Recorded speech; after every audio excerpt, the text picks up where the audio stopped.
থাকো। আজকে গাছ থেকে সজনে পেরেছি, আজকে সজনে দিয়ে সবজি রান্না করব, তা আমি এখন কেটে নিচ্ছি। আমার সজনেগুলো বাছা হয়ে গেছে, ওই দেখুন সজনেগুলো।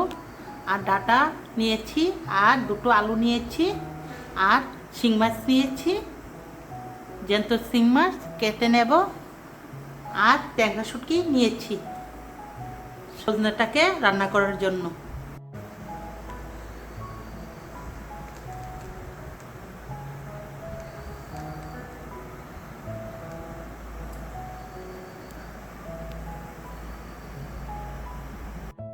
কড়াইতে অল্প পরিমাণ জল দিয়েছি, এখন শিং মাছগুলি কেটে ছুলে নিয়েছিলাম, এখন দিয়ে দিচ্ছি।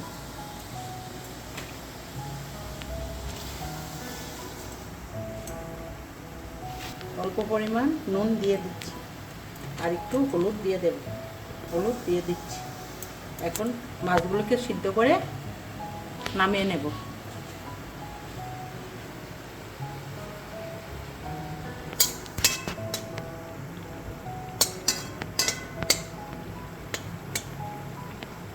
মাছগুলো সিদ্ধ হয়ে গেছে, মাছগুলো নামিয়ে নিচ্ছি।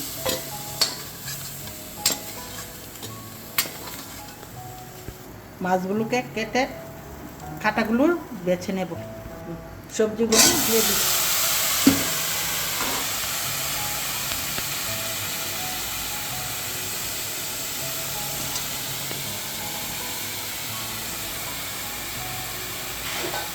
হালকা জল দিয়ে দিচ্ছি,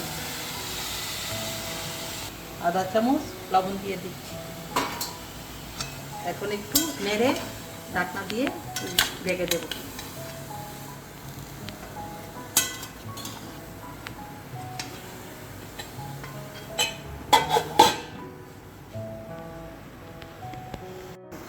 ট্যাংরা শুটকিগুলি এখন ভেজে নেব।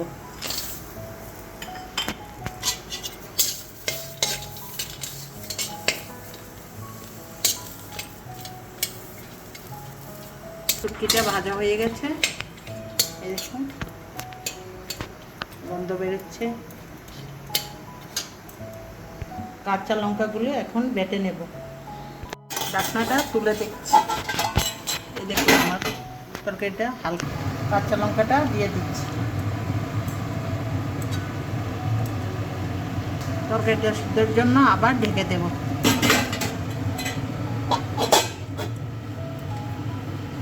মাছগুলো ঠান্ডা হয়ে গেছে, এখন কাঁটাটি বেছে নিচ্ছি এভাবে।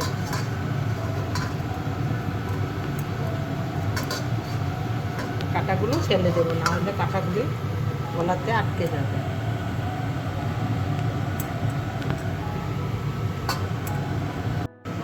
ঢাকনাটা উঠিয়ে নিচ্ছি, মাছগুলো দিয়ে দিচ্ছি, ট্যাংরা শুটকিগুলো দিয়ে দিচ্ছি। এখন ভালো করে নেড়ে মিশিয়ে নিচ্ছি।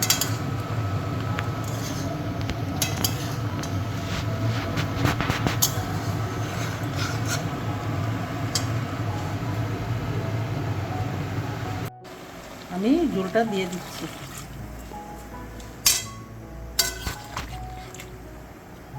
এখন আমি আবার ঢাকনাটা দিয়ে দেব। আমি 5 মিনিট মতো সিদ্ধ করে আমার তরকারিটা কমপ্লিট হয়ে যাব, দেখাবো।